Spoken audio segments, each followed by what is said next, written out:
नमस्कार दोस्तों, आज की सबसे बड़ी खबर सोना 1 लाख रुपए के पार पहुंच चुका है। अमेरिका की फेडरल रिजर्व ने ब्याज दरों पर बड़ा फैसला लिया। डाउ जोन्स में जबरदस्त उथल पुथल दिखी और भारत ने पीओके में आतंकी ठिकानों पर मिसाइल स्ट्राइक कर पूरी दुनिया को संदेश दे दिया है।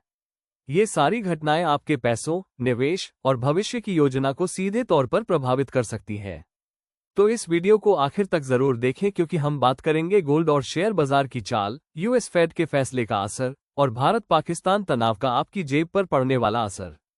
और आप देख रहे हैं फाइनेंशियली लिटरेसी, जहां हम आपको देते हैं पैसा कमाने और बचाने की सटीक जानकारी बिल्कुल सरल भाषा में। तो चलिए दोस्तों, शुरू करते हैं आज का तेज, तथ्यात्मक और फायदे वाला एनालिसिस। दोस्तों, आज सोना 1 लाख रुपए 750 रुपये और चांदी 98,940 रुपये प्रति किलो के स्तर तक पहुंच गई। यानी मार्केट में एक बार फिर सेफ हेवन की चमक लौट आई है। लेकिन आखिर क्यों? आइए इसे आसान भाषा में समझते हैं। सबसे पहली और बड़ी वजह है भारत और पाकिस्तान के बीच बढ़ता तनाव। पहलगाम आतंकी हमले के जवाब में भारतीय सेना ने पीओके और पाकिस्तान के भीतर 9 बड़े आतंकी ठिकानों पर मिसाइल स्ट्राइक की है। इसमें बहावलपुर और मुरिड के जैसे जैश और लेट के ठिकाने शामिल हैं। जब भी जियोपॉलिटिकल टेंशन यानी युद्ध या संघर्ष की स्थिति बनती है तो दुनिया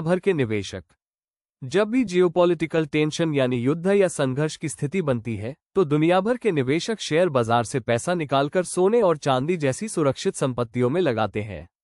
इसे ही कहते हैं सेफ हेवन बाइंग, और यही अभी हो रहा है। दूसरी वजह है यूएस फेड की ब्याज दरों पर स्थिति स्पष्ट नहीं होना। फेड ने दरें तो नहीं बढ़ाई, लेकिन महंगाई को लेकर चिंता जताई। इससे डॉलर कमजोर हुआ और गोल्ड सिल्वर को मिला सपोर्ट। तीसरी वजह है कमोडिटी ट्रेडर्स की तेजी और ऑटोमेटिक टेक्निकल ब्रेकआउट्स। गोल्ड ने 1 लाख रुपए का स्तर जैसे ही पार किया, मार्केट में और ज्यादा खरीदारी शुरू हो गई, जिससे दाम में एक दिन में 1,000 रुपए तक का उछाल आया।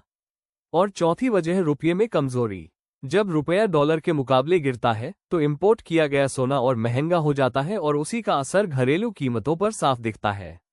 कुल मिलाकर जियोपॉलिटिकल टेंशन, फेड अनिश्चितता, टेक्निकल ब्रेकआउट, कमजोर रुपया, इन 4 वजहों ने मिलकर सोने और चांदी में आग लगा दी है। दोस्तों, अमेरिका की फेडरल रिजर्व ने एक बार फिर ब्याज दरों को 4.25% से 4.5% के बीच बरकरार रखा है। यानी ना दरें बढ़ाई गई और ना ही घटाई गई। अब सवाल ये उठता है, जब दरें नहीं घटी तो बात इतनी बड़ी क्यों है? आइए इसे 4 आसान बिंदुओं में समझते हैं। ब्याज दरें ना घटाना और महंगाई से अब भी डर है। अमेरिका में महंगाई, इन्फ्लेशन, अभी भी फेड के टारगेट 2% से ऊपर बनी हुई है। अगर फेड दरें घटा देता तो लोग और बिजनेस ज्यादा उधारी लेते, जिससे बाजार में पैसा बढ़ता और महंगाई और तेज हो सकती थी। फेड अभी भी महंगाई पर नियंत्रण को अपनी सबसे बड़ी प्राथमिकता मान रहा है। रेट कट नहीं और शेयर बाजार को झटका। निवेशकों को उम्मीद थी कि अब ब्याज दरें घटेंगी, जिससे लिक्विडिटी बढ़ेगी और शेयर बाजार चढ़ेगा। लेकिन जब फेड ने रेट में कोई बदलाव नहीं किया तो शेयर बाजार में मिश्रित रिएक्शन देखने को मिला, खासकर डाउ जोन्स में।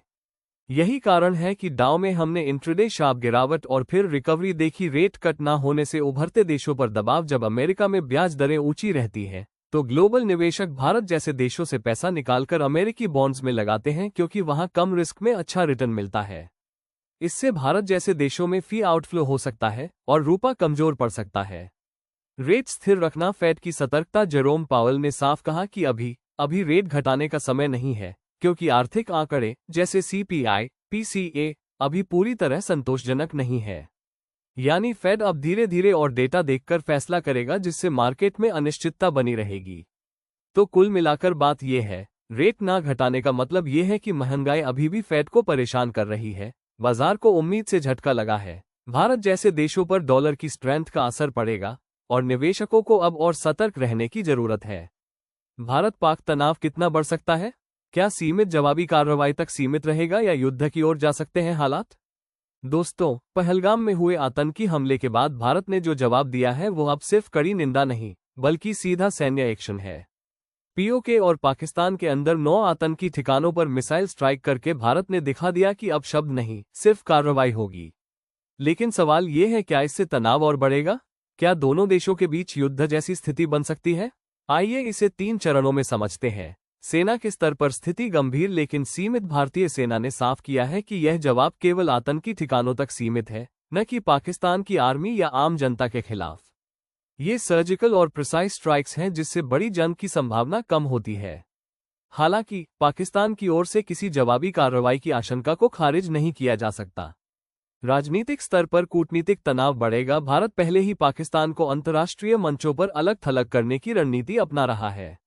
आने वाले दिनों में UN, G20 और SCO जैसे मंचों पर भारत पाकिस्तान की भूमिका पर सवाल उठा सकता है।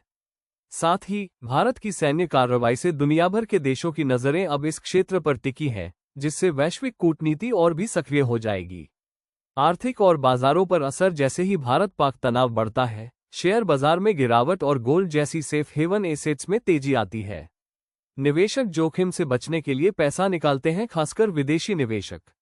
अगर तनाव लंबा खिंचा या पाकिस्तान की ओर से जवाबी कार्रवाई हुई तो रुपया कमजोर हो सकता है, तेल की सप्लाई प्रभावित हो सकती है और बाजार में अस्थिरता बनी रह सकती है। क्या युद्ध होगा? सच कहें तो पूर्ण युद्ध की संभावना अभी कम है, लेकिन लो इंटेंसिटी कॉन्फ्लिक्ट यानी सीमित सैन्य कार्रवाई, LOC पर गोलीबारी, साइबर अटैक या ड्रोन हमले जैसी घटनाएं बढ़ सकती हैं।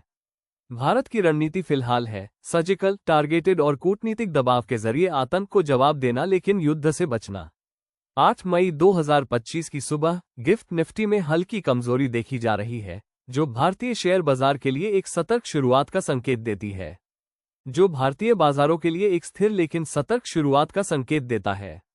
अमेरिकी फेडरल रिजर्व द्वारा ब्याज दरें यथावत रखने और भारत पाकिस्तान के बीच बढ़ते तनाव के चलते वैश्विक और घरेलू निवेशकों की धारणा पर दबाव बना हुआ है। ऐसे माहौल में गिफ्ट निफ्टी की मजबूती से संकेत मिलता है कि निफ्टी 50 और सेंसेक्स आज सीमित दायरे में रह सकते हैं। निवेशकों को सलाह दी जाती है कि वे किसी भी निर्णय से पहले बाजार की चाल पर नजर रखें और लंबी अवधि के दृष्टिकोण से ही रणनीति बनाएं, क्योंकि अल्पकालिक उतार चढ़ाव अभी भी जारी रह सकते हैं। तो दोस्तों, आज की इस बड़ी और अहम खबरों से जुड़ी अपडेट में हमने जाना US फेड के फैसले का असर, भारत पाक तनाव का बाजार पर प्रभाव, सोने चांदी में तेजी की वजह और निवेशकों को क्या रणनीति अपनानी चाहिए। उम्मीद है आपको ये वीडियो जानकारीपूर्ण और काम की लगी होगी। अगर अब तक आपने चैनल फाइनेंशियली लिटरेसी को सब्सक्राइब नहीं किया है तो अभी कर लीजिए, क्योंकि यहाँ आपको मिलती है बाजार की सटीक जानकारी, निवेश की समझदारी और आर्थिक फैसलों के पीछे की असली रणनीति। इस वीडियो को लाइक और शेयर जरूर करें ताकि ज्यादा से ज्यादा लोग इन जरूरी जानकारियों से अपडेट रह सकें।